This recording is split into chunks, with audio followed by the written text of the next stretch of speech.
దీంతో పాటు సార్ ఇంకా సమయం కూడా పూర్తిగా వస్తుంది. జగన్మోహన్ రెడ్డి గారు రాజమండ్రిలో వాళ్ళ పార్టీ క్యాడర్స్లో డేర్ నింపినట్టుగా కనిపిస్తుంది. దాని రూటు తర్వాత ఎప్పుడు డేటు అన్ని కూడా త్వరలోనే ప్రకటిస్తానన్నారు.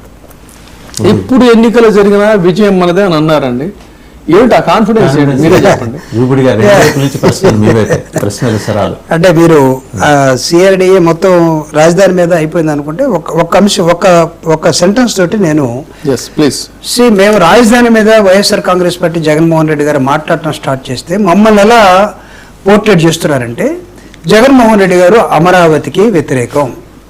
మీరు అన్నట్టుగా చేమల పుట్ట తవ్వినట్టుగా ఇన్ని రకాల కన్స్ట్రక్షన్స్లో జరుగుతున్నటువంటి హెడ్స్ ఒక్క చోటు కూడా ప్రభుత్వానికి సంబంధించినటువంటి హైలీ ఎఫిషియన్సీ ఉన్న సంస్థలకి ఎక్కడ కూడా దీనిలో ఎంట్రన్స్ లేకుండా మొత్తం ప్రైవేట్ పరం, మొత్తం ప్రైవేట్. దీనిలో మాట్లాడితే జగన్మోహన్ రెడ్డి ఇదిగో వ్యతిరేకం.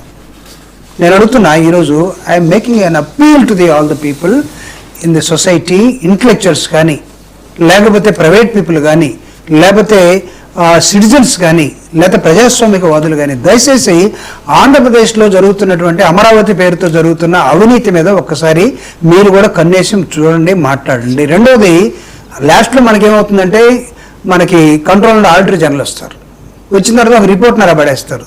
దాన్ని చూసుకొని మళ్ళీ ఇంకోసారి వైఎస్ఆర్ కాంగ్రెస్ పార్టీ ప్రశ్నించడం స్టార్ట్ చేస్తే మళ్ళీ ఇదిగో చూడండి వైఎస్ఆర్ కాంగ్రెస్ పార్టీ అమరావతికి వ్యతిరేకం. మా మీద ఆల్రెడీ ఒక ముద్ర వేశాడు.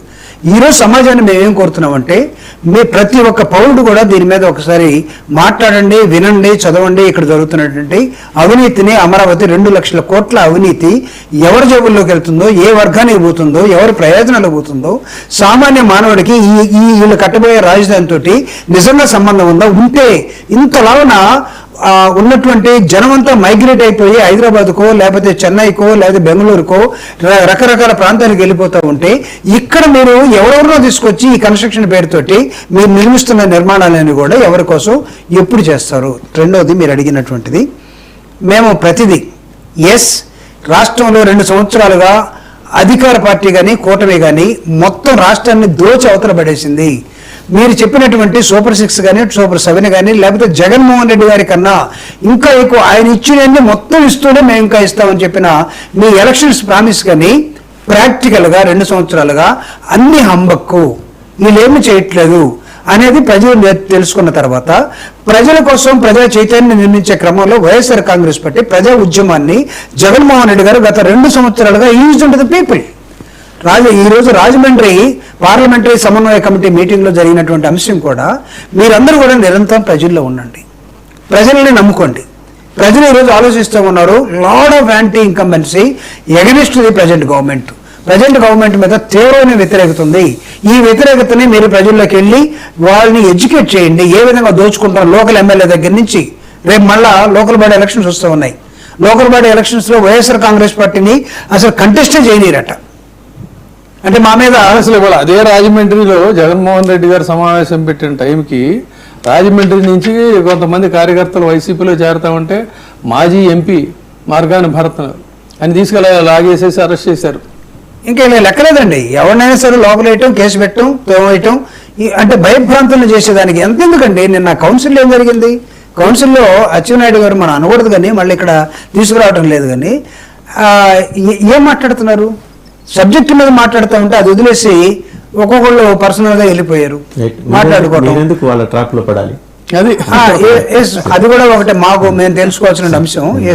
కరెక్ట్ గా చెప్పారు. ఇప్పుడు ఒకటే పాయింట్ ఆంధ్రప్రదేశ్ లో యువతని చూస్తే ఒకప్పుడు ఉద్యమాలకి గడ్డ అంటే ఏ పార్టీ అయినా పుచ్చలపల్లి సుందరయ్య గారి దగ్గర నుంచి తీసుకుంటే కాంగ్రెస్ పార్టీలో కాకాని గారు కానీ ఒకళ్ళని కాదండి, వాటినాట్ వంగవీట రంగా వరకు అనేక మంది ఒక హీరోయిక్ రోల్ పోషించినటువంటి ఆ రాష్ట్రంలో ఇవాళ యువత ఎలా తయారైపోయారంటే ఒక గిడసబారి వెరీ సారీ ఎట్లా తయారైపోయారంటే ఏ ఇష్యూ వచ్చినా వాళ్ళకి అక్కర్లా. కానీ వాళ్ళ నాయకులు ఒక సైకోఫాన్స్గా తయారైపోయి ఏదన్నా ఒక ఆ డైలాగ్ కంప్లీట్ అవ్వదు, వాడు పొరపాటు మాట్లాడు సరే వెంటనే చప్పట్లు. ఇందాక చిన్నారెడ్డి గారు మాట్లాడుతుంటే చూసారు కదా, అది పూర్తి చప్పట్లు. కానీ ఇక్కడ వాళ్ళు చూడాల్సింది ఏంటంటే ఢిల్లీ నగరం నడిబొడ్డున ఒక పెద్ద పోలీస్ వ్యాన్ సాయుధ దళాలు వ్యాన్ వస్తే ఆ వ్యాన్కి అడ్డంగా ఒక యువతి, ఒకే ఒక్క యువతి అడ్డంగా నిలబడినటువంటి ఒక యువతి ఒక చేయి పెట్టి చూస్తే ఒక చేయితో మీరు ఏమైనా చేసుకుంటారని చెప్పని ఇంకొక యువకుడు కొట్టండి కొట్టండి అని చెప్పినాడు. ఏంటి వాళ్ళు నమ్మినటువంటి ఇష్యూ బేస్డ్గా అనమాట. అలాంటి ఒక హీరోయిక్ రోల్ ఉండేటువంటి యువత లేరా అనేది నాకు. అంటే ఆంధ్రప్రదేశ్లో ఏమవుతుందంటే విజయబాబు గారు, మీరు ఆశించడం తప్పలేదు. అంటే గతంలో జరిగినటువంటి ఉద్యమాలు కానీ కూడా, ఉదాహరణకి మనం ఉత్తరాంధ్రను తీసుకుంటే, ఉత్తరాంధ్రలో నిన్నే అది ఏ పార్టీ అయినా కానీ గౌతు లచ్చన్న గారి జయంతి ఒకటి జరిగింది. గౌతు లచ్చన్న అంటే స్వతంత్ర పోరాటంలో ఉన్నటువంటి వ్యక్తి. అదేవిధంగా మీరు శ్రీకాకుళం తీసుకుంటే, శ్రీకాకుళంలో చిందింది రక్తము కాల్వలై పారే కొండవాగులలోనా అనే పాటలు వంగపండు లాంటి అక్కడి నుంచి మీరు తీసుకుంటే, మీరు చెప్పిన నెల్లూరు నుంచి వచ్చినటువంటి పుచ్చలపల్లి సుందరరామరెడ్డి గారు కానీ, లేకపోతే చంద్రరాజేశ్వరరావు ఇంతమంది ఉద్దండులు ఉన్నటువంటి ఏరియాలో లేకపోవడం పబ్లిక్ ఇష్యూస్ మీద ప్రతి పార్టీ మాట్లాడాలండి. So this is our appeal. We do not have any prejudice against anyone. Only thing we are confined to the welfare of the state.